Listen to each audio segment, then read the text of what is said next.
प्रभु यीशु मसीह के नाम में आप सभी को जय मसीह की। और हमें एक अच्छा मौका मिला है कि हम इस YouTube के वीडियो क्लास के माध्यम से परमेश्वर के वचन की शिक्षा को प्राप्त करें। और विशेषकर हमारा जो विषय चल रहा है, किस प्रकार से बाइबल के वचनों को, बाइबल के उपदेशों को हम तैयार करें। और जिस प्रकार से आपने पिछले वीडियो क्लास में एक उदाहरण को आपने समझा है, आज हम अगले लेसन की ओर जाएंगे और पेज नंबर 18 में हम देखेंगे, वहां जो उसकी हेडिंग है, संदेश वितरित करना। किस प्रकार से जो है हम संदेश को, परमेश्वर के वचन को लोगों में प्रचार करें, किस प्रकार से हम बांटे। और उसमें जो बातें हमें ध्यान देना है उसके विषय में आज हम देख लेते हैं। याद रखने योग्य बातें, उपदेशक। तो किन किन बातों को जो है उपदेशक को याद रखना चाहिए, उनके विषय में हम देखेंगे। ईश्वर के सामने बड़ी जिम्मेदारी, याकूब 3 अध्याय, उसका एक वचन हम सभी बाइबल को निकालें और बाइबल से हम इन वचनों को पढ़ें। और बाइबल से पढ़ने के द्वारा हम बड़ी आसानी से इन बातों को समझ पाएंगे। हे मेरे भाइयों, तुम में से बहुत उपदेशक ना बने, क्योंकि जानते हो कि हम उपदेशक और भी दोषी ठहरेंगे। तो ये देखिए, ईश्वर के सामने एक बड़ी जिम्मेदारी है कि बड़ी जिम्मेदारी की बात है ये, कि हमें बड़े ध्यान पूर्वक जो है परमेश्वर के वचन का प्रचार करना चाहिए। और इसीलिए बड़ी ही सजगता के साथ, बड़ी गंभीरता के साथ हमें परमेश्वर के वचन को जो है प्रचार करना है। और इसीलिए हम यहाँ पर देखते हैं कि ये हमारी एक बड़ी जिम्मेदारी है। और इसीलिए वचन यह कहता है कि तुम में से बहुत उपदेशक ना बने, क्योंकि जानते हो कि हम उपदेशक और भी दोषी ठहरेंगे। तो हमें बड़े सावधानी के साथ, कहने का मतलब है, अगर हो सकता है कि हम जिन बातों को लोगों को बता रहे हैं और वो कार्य हम खुद नहीं कर रहे, तो हम पर दोष आता है। और इसीलिए हमें जो है वो बड़ी जिम्मेदारी के साथ में इस उपदेश देने की सेवकाई को करना चाहिए। दूसरा पॉइंट हम देखते हैं, परमेश्वर के लोगों को सत्य से भटकना नहीं चाहिए। और इसके विषय में हम परमेश्वर के वचन में हम पढ़ेंगे प्रेरितों के काम, उसका 20 अध्याय और 30 वचन। और हम सभी एक साथ पवित्र शास्त्र को खोलकर हम पढ़ेंगे।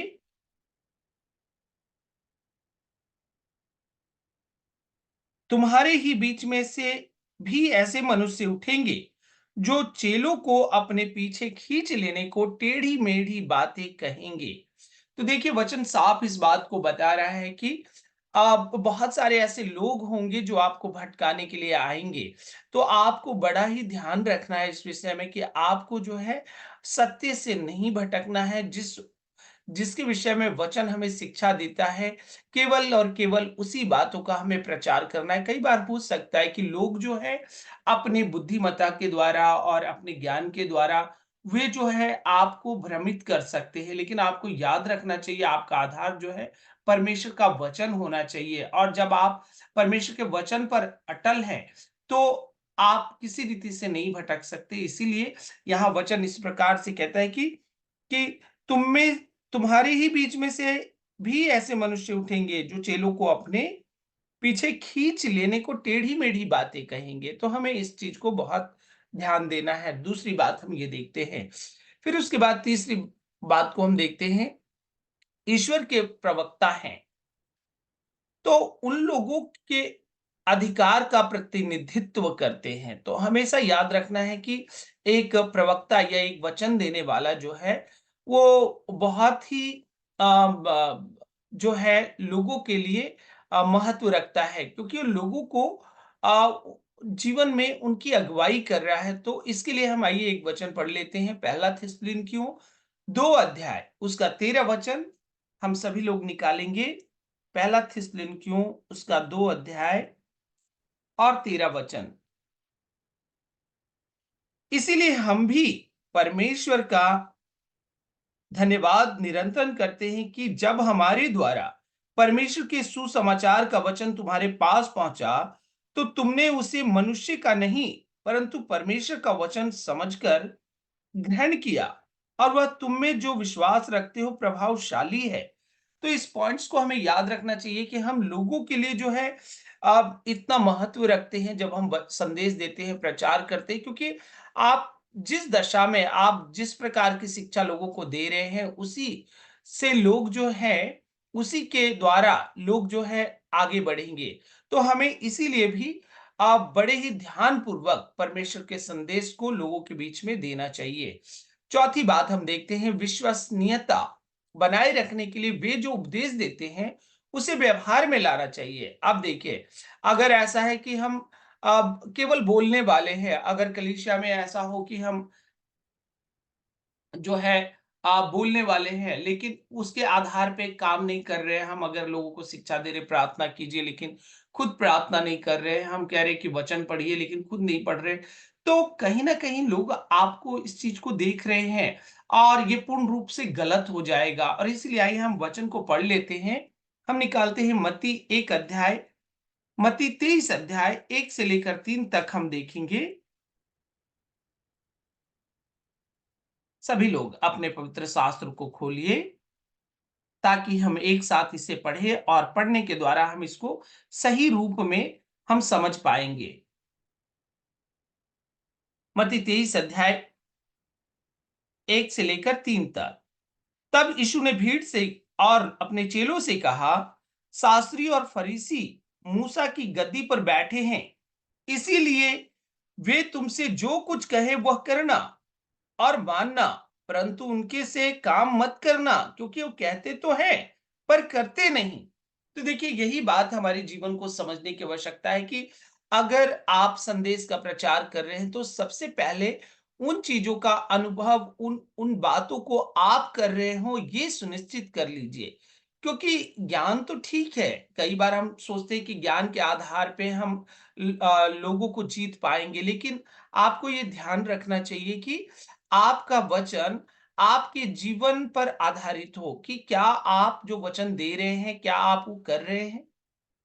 और क्योंकि यहाँ पर भी जब हम पढ़ते तो हमें पता चलता है कि वहाँ लिखा है, साफ लिखा है कि तुमसे जो कुछ कहे वह करना और मानना, परंतु उनके से काम मत करना, क्योंकि वे कहते तो हैं पर करते नहीं। तो हमें ये भी ध्यान रखना है कि हम उन बातों को करने वाले हों, और उसके द्वारा जब हम वचन देंगे, शिक्षाएं देंगे, तो लोग उसको पूर्ण रूप से मानेंगे और पूर्ण रूप से उसका पालन करेंगे। उसके साथ में ही हम एक और वचन पढ़ लेते हैं, इब्रानियों उसका 13 अध्याय 7 वचन।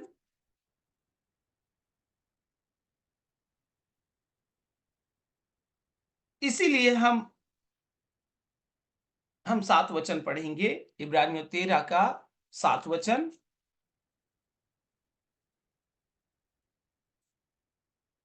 जो तुम्हारे अगुवे थे और जिन्होंने तुम्हें परमेश्वर का वचन सुनाया है, उन्हें स्मरण रखो और ध्यान से उनके चाल चलन का अंत देखकर उनके विश्वास का अनुकरण करो।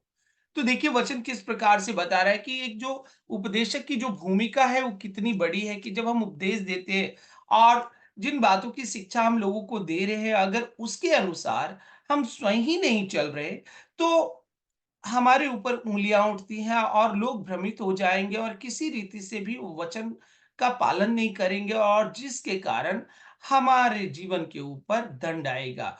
सो हमें इस बात को ध्यान में रखने की आवश्यकता है कि हम जो भी वचन दे रहे हैं, वो हमारे जीवन में लागू होना चाहिए। 5वीं बात, यह कभी ना नहीं भूलना चाहिए कि वे अभी भी शिक्षार्थी हैं।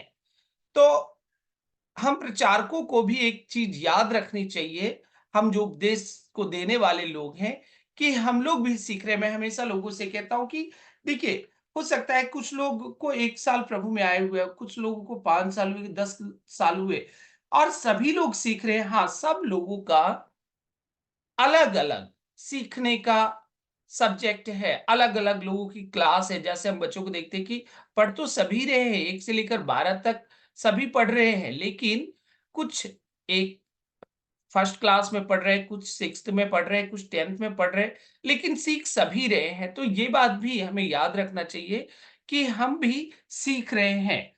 और इस बात को एक प्रचारक को कभी नहीं भूलना चाहिए। यूहन्ना 14 अध्याय और 26 वचन को हम पढ़ लेते हैं।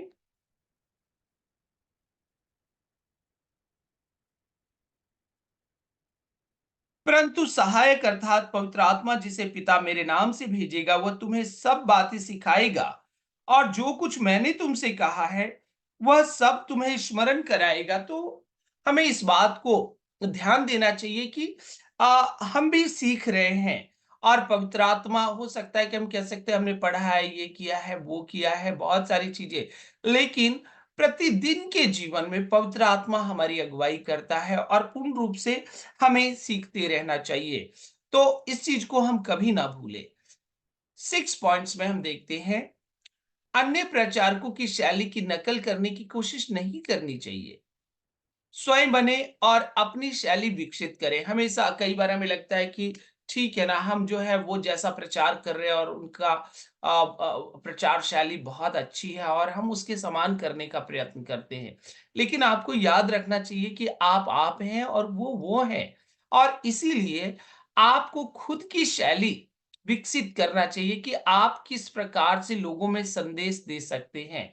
क्योंकि जब आप नकल नहीं कर रहे, आपकी खुद की शैली, यानी कि आप स्वयं इस बात के लिए तैयार है कि आप परमेश्वर का वचन लोगों में दें, ये अद्भुत रीति से लोगों के जीवन में परिवर्तन का कारण बनेगा। सो इसीलिए यहाँ पर छठवीं बात की, हमें अपनी शैली खुद विकसित करना चाहिए। सातवीं बात में हम देखते हैं, अपने संदेश से लोगों का मनोरंजन या प्रभावित करने का प्रयास नहीं करना चाहिए। तो कई बार हमें ये लगता है कि ठीक है ना, लोगों को मजा आना चाहिए, जो अच्छा लग रहा है उसके अनुसार हम कोशिश करते हैं कि लोगों को वचन दे। लेकिन हमें इस बात को बड़ी गंभीरता से समझने की आवश्यकता है कि जो चीजें लोगों को अच्छी लग रही हैं, आ, या लोगों को उससे अच्छा लग रहा है, मजा आ रहा है, उन बातों को छोड़कर हमें ये ध्यान देना है कि हम परमेश्वर के वचन का सही सही प्रचार लोगों में करें। और इसीलिए यह लिखा है कि मनोरंजन या प्रभावित करने का प्रयास नहीं करना चाहिए, बल्कि पवित्र आत्मा की शक्ति में परमेश्वर के वचन को वितरित करें या बांटे, ताकि लोग सत्य को समझ सके और उस पर अमल कर सके। और इसके लिए हम वचन को पढ़ लेते हैं। पहला कुरिन्थियों उसका 2 अध्याय 1 से लेकर 5 तक हम इसको पढ़ेंगे। पहला कुरिन्थियों 2 अध्याय 1 से लेकर 5 तक, और हम सभी लोग बाइबल को निकालें और हम पढ़ेंगे। और हे भाइयों, जब मैं परमेश्वर का भेद सुनाता हुआ तुम्हारे पास आया, तो वचन या ज्ञान की उत्तमता के साथ नहीं आया, क्योंकि मैंने ये ठान लिया था कि तुम्हारे बीच यीशु मसीह वरन क्रूस पर चढ़ाए हुए मसीह को छोड़ और किसी बात को ना जानूं। और मैं निर्बलता और भय के साथ और बहुत थरथराता हुआ तुम्हारे साथ रहा। और मेरे वचन और मेरे प्रचार में ज्ञान की लुभावने वाली बातें नहीं, परंतु आत्मा और सामर्थ का प्रमाण था, इसीलिए कि तुम्हारा विश्वास मनुष्य के ज्ञान पर नहीं, परंतु परमेश्वर की सामर्थ पर निर्भर हो। तो इस बातों को हमें बहुत ही गंभीरता के साथ हमें प्रयोग में लाना चाहिए कि हम किस प्रकार के संदेश को लोगों में दे रहे हैं। लोग बहुत खुश हो जाएंगे और आपसे मिलना चाहेंगे और आपको आप बोलेंगे कि मैंने आपसे बहुत आशीषें पाई हैं। लेकिन आपको इस बात को अपने जीवन में वचन को तैयार करते समय सुनिश्चित करना चाहिए कि वो जो है आत्मा और सामर्थ का कार्य उसके अंदर है या नहीं है। कहीं ऐसा तो नहीं लोगों को अच्छा लग रहा है, लेकिन वास्तविकता यही है कि हम देखते हैं कि लोगों को उस समय अच्छा लगता है, लेकिन उसके बाद वो सारी चीज़ों को भूल जाते हैं। तो इसीलिए यहाँ पर वचन में साफ लिखा है कि इसीलिए कि तुम्हारा विश्वास मनुष्य के ज्ञान पर नहीं, परंतु परमेश्वर की सामर्थ पर निर्भर हो। ज्ञान से लोगों को अच्छा लगेगा, लेकिन जब परमेश्वर सामर्थ का काम परमेश्वर के वचन के द्वारा होगा, लोगों के जीवन बदल जाएंगे, लोगों के मन बदल जाएंगे, लोगों की बुद्धि बदल जाएगी, सोच बदल जाएगी, और वो सही रूप में परमेश्वर पर विश्वास करके जीवन में आगे बढ़ेंगे और सत्य के अनुसार जी पाएंगे। इसीलिए हमें इस बात का खास ख्याल रखना चाहिए कि हमें जो है पवित्र आत्मा की शक्ति में परमेश्वर के वचन को जो है बाँटना चाहिए, ताकि लोग सत्य को समझ सके और उस पर अमल कर सके, उस पर चल सके। और इसीलिए हमें बड़े ही ध्यानपूर्वक इन बातों को समझना चाहिए। आगे हम जाएँगे।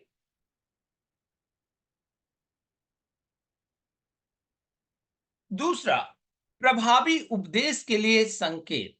तो जो प्रभावी उपदेश है, इसके लिए क्या-क्या चीज़ें, उसके बारे में हम देखेंगे कि कौन-कौन सी चीज़ें जो है हमारे जीवनों में होनी चाहिए।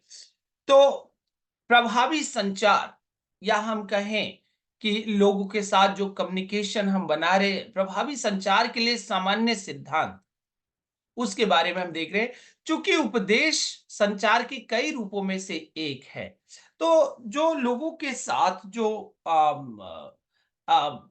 कम्युनिकेशन, जो संचार हम एक दूसरे के साथ वार्तालाप जो कर रहे हैं, तो उनमें उपदेश भी जो है संचार के कई रूपों में से एक है। इसीलिए आपको नीचे दिए गए प्रभावी संचार के लिए कुछ सामान्य सिद्धांतों को ध्यान में रखना चाहिए। ऐसा इसीलिए है क्योंकि संचार वह है जो लोग सुनते हैं, ना कि वह जो आप कहते हैं। तो देखिए, इसमें बड़ा ही ध्यान से इस पॉइंट्स को समझना चाहिए हमें, कि अब यहाँ पर इस प्रकार से बताया कि संचार वह है जो लोग सुनते हैं, ना कि वह जो आप कहते हैं। आप क्या कह रहे हैं, जब तक वो सुन नहीं रहे हैं, तब तक सब आपका उनके साथ संचार नहीं हो पाएगा।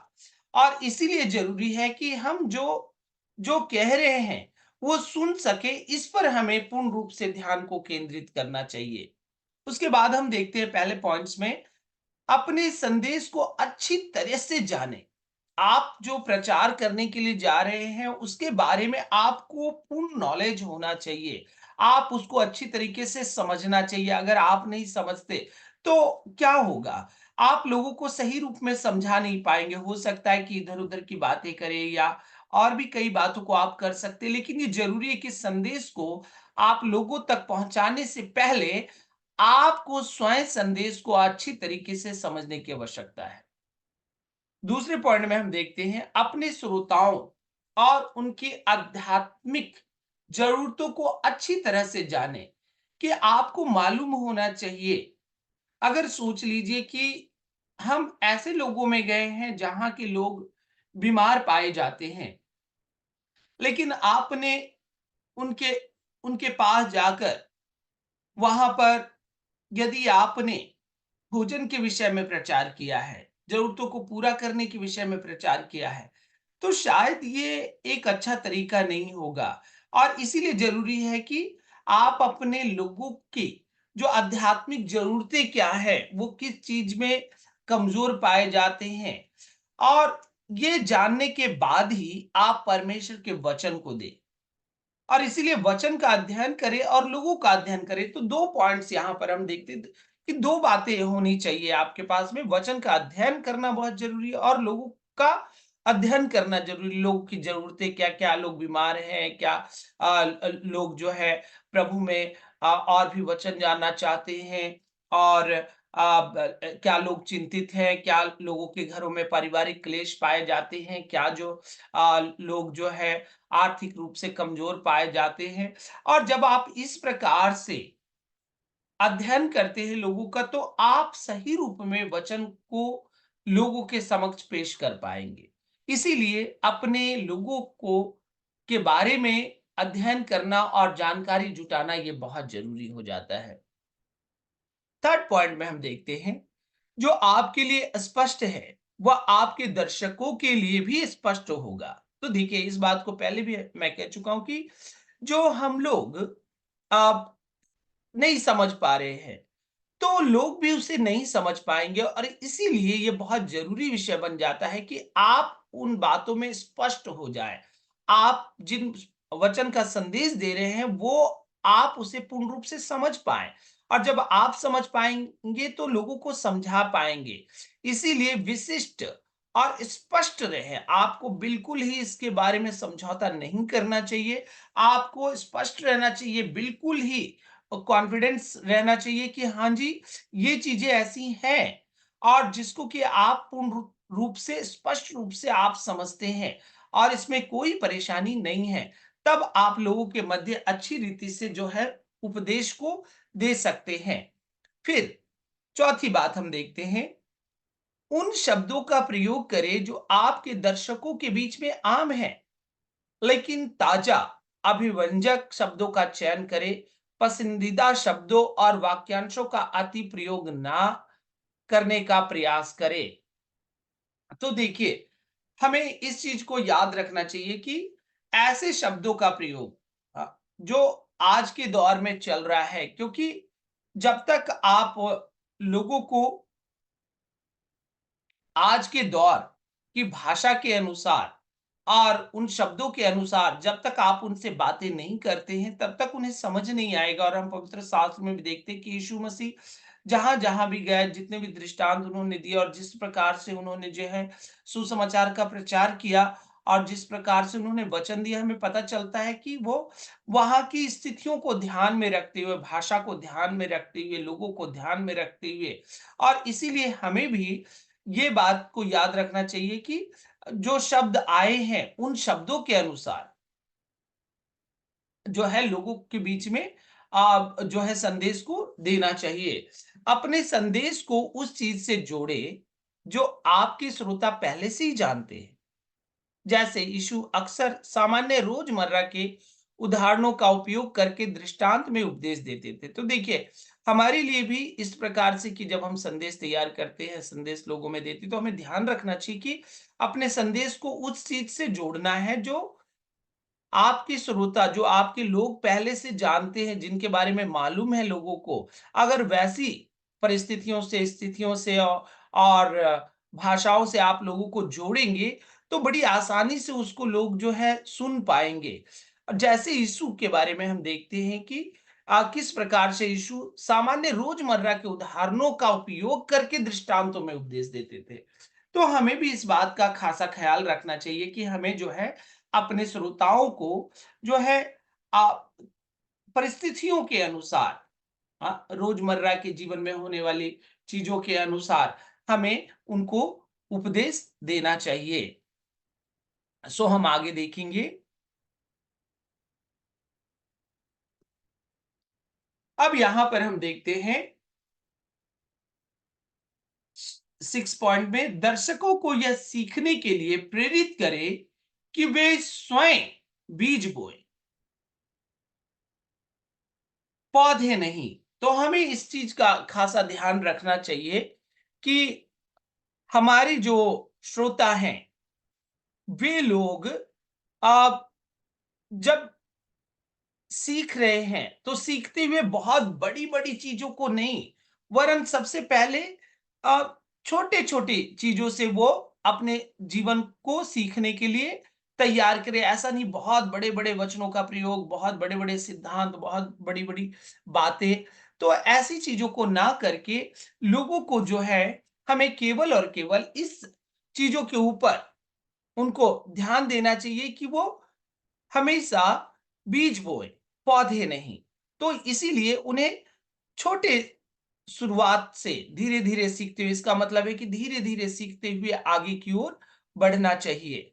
और इसीलिए दर्शकों को यह सीखने के लिए हमें प्रेरित करना है कि वे स्वयं बीज बोए, पौधे नहीं।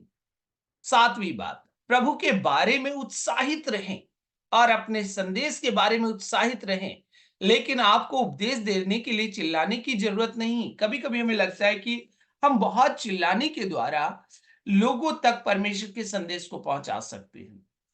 देखिए, चिल्लाना अच्छा है, लेकिन इसके साथ हमें इस बात का खासा ध्यान रखना है कि प्रभु के बारे में उत्साहित रहना है। प्रभु के साथ आपका जो जुड़ाव है लोगों के समक्ष वो दिखाई देना चाहिए, और अपने संदेश के बारे में उत्साहित रहे, जो आप वचन दे रहे हैं उसके बारे में आप उत्साहित रहें।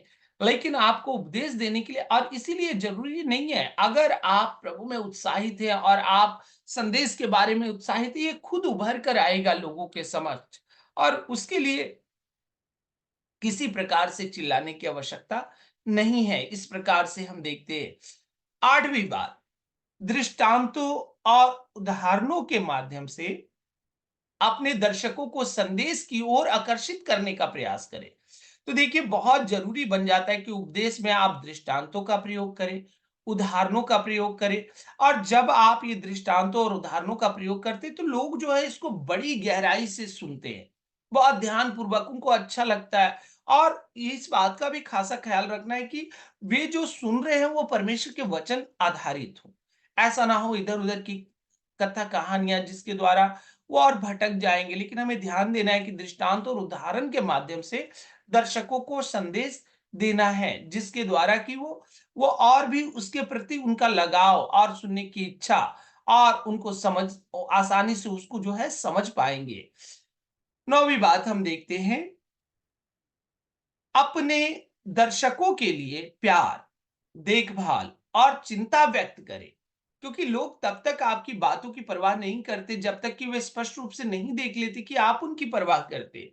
तो हमें ये ध्यान रखना चाहिए कि उनको ये लगे कि आज जो कुछ उपदेश दिया जा रहा है वो उपदेशक मुझसे प्रेम करने वाला है, मेरी चिंता करने वाला है, इसीलिए वो मुझे उपदेश दे रहा है, इसीलिए वो परमेश्वर के वचन से मुझे उत्साहित कर रहा है।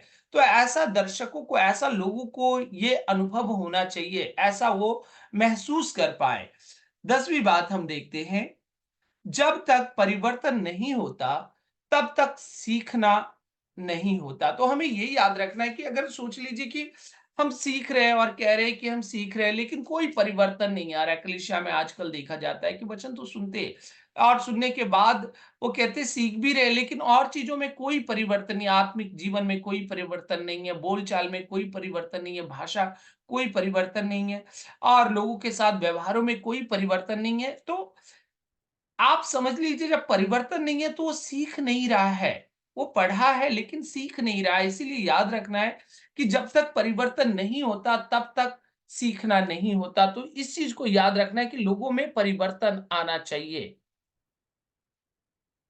उसके बाद हम देखते हैं दूसरा, बाइबल संदेशों के लिए विशिष्ट दिशा निर्देश।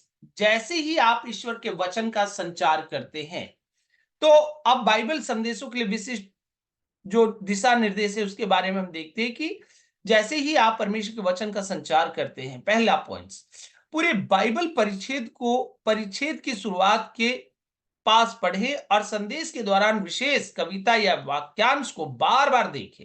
यह संदेश के लिए परमेश्वर के वचन को प्राधिकारी के रूप में स्थापित करेगा। परमेश्वर के वचन को आपके माध्यम से बोलने दें। तो इस बात का खासा ख्याल रखें कि आप जो है पढ़ते हुए बड़े ध्यान पूर्वक उन जब आप संदेश की तैयारी कर रहे हो और पढ़ रहे हो तो बड़े ध्यान पूर्वक उसको पढ़ें और उसमें जो कविताएं हैं, वाक्यांश है, उसको बार बार आप देखें और जिसके द्वारा आप कई बातों को वहां सीख सकते हैं।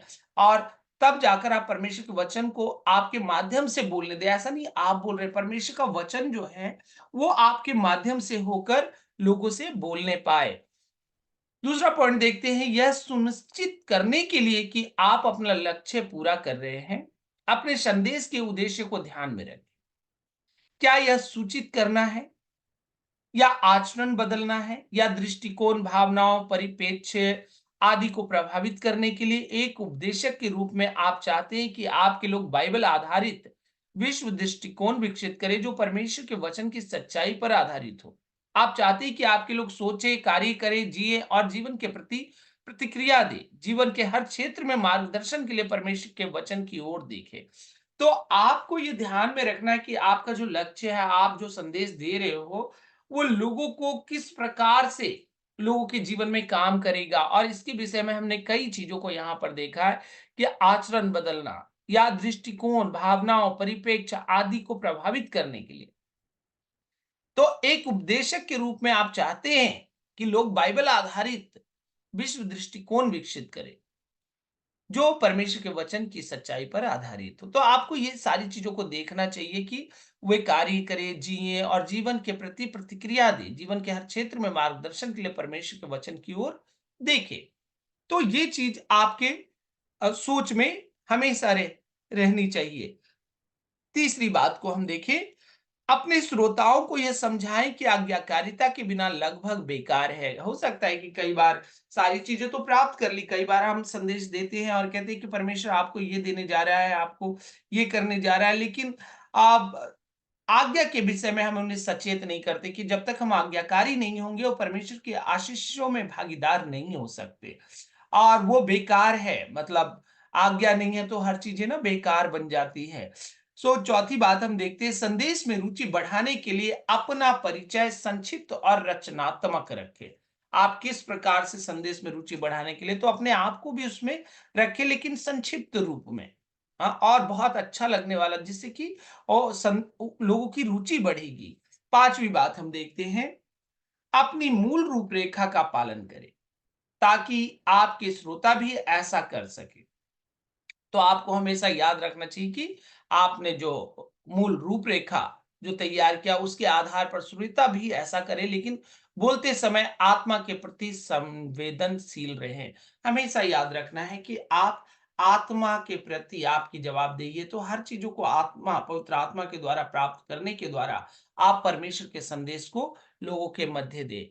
आइए हम आगे देखें।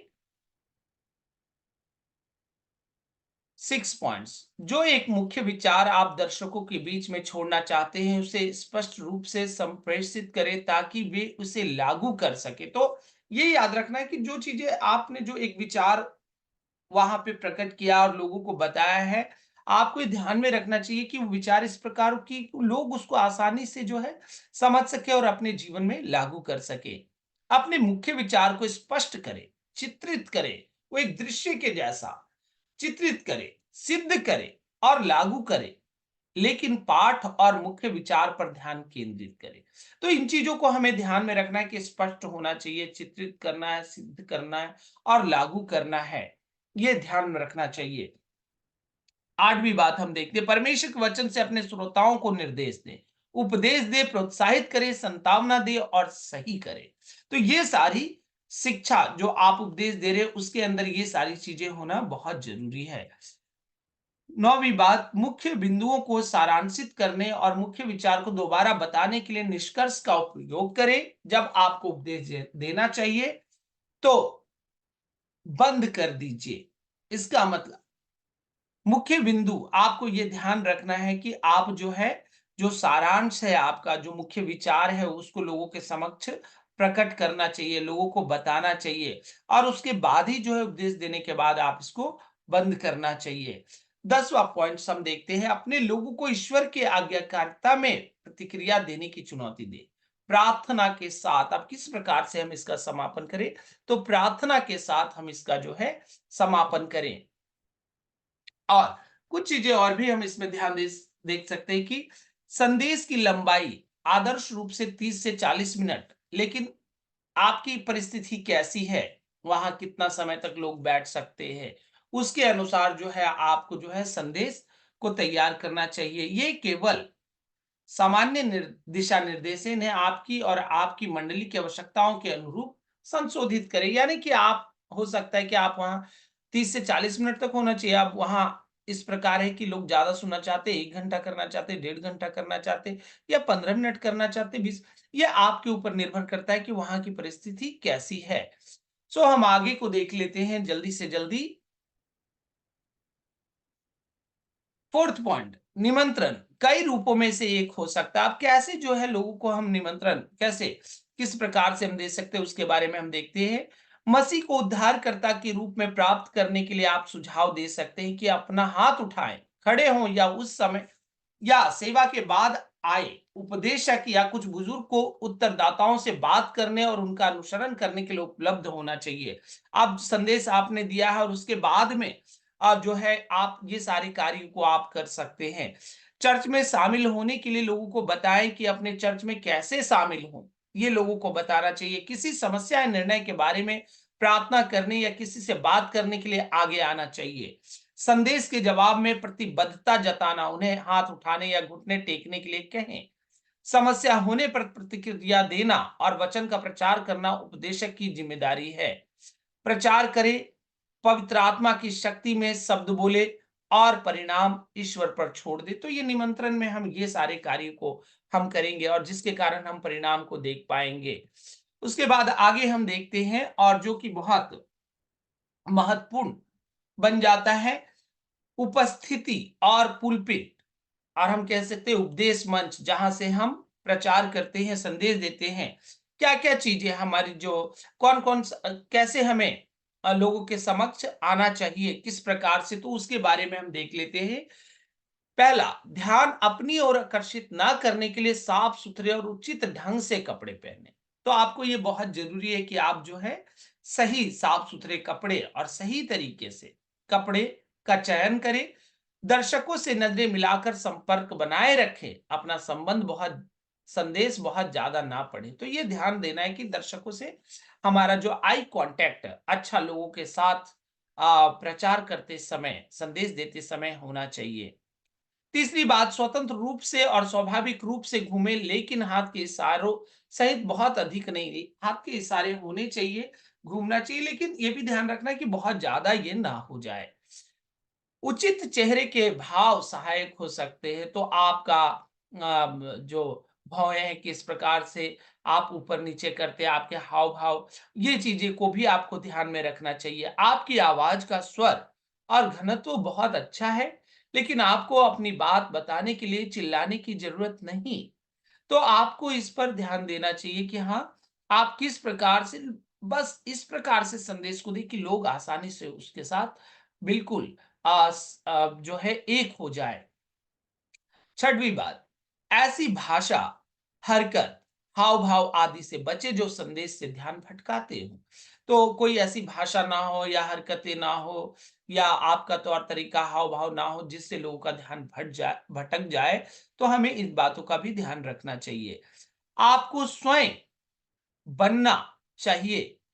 बाइबल के संदेशों का प्रचार करना आसान होता है जब अपने लोगों को परमेश्वर का वचन पढ़ाएं, अपने लोगों को परमेश्वर का वचन समझाएं ताकि वो समझ सके, अपने लोगों को दिखाएं कि परमेश्वर के वचन को व्यक्तिगत रूप से कैसे लागू किया जाए। तो इस चीजों का अपने जीवन में भी खासा ख्याल रखने की जरूरत है, और जिसके द्वारा हम सही रूप में परमेश्वर के संदेश को लोगों तक पहुंचा पाएंगे। और इसीलिए मेरे प्रियो, जबकि हमने इन वीडियो क्लास के माध्यम से परमेश्वर के वचन, परमेश्वर के वचन के द्वारा संदेश को किस प्रकार से तैयार करना चाहिए और लोगों में प्रस्तुत करना चाहिए, हमने ये सीखा है।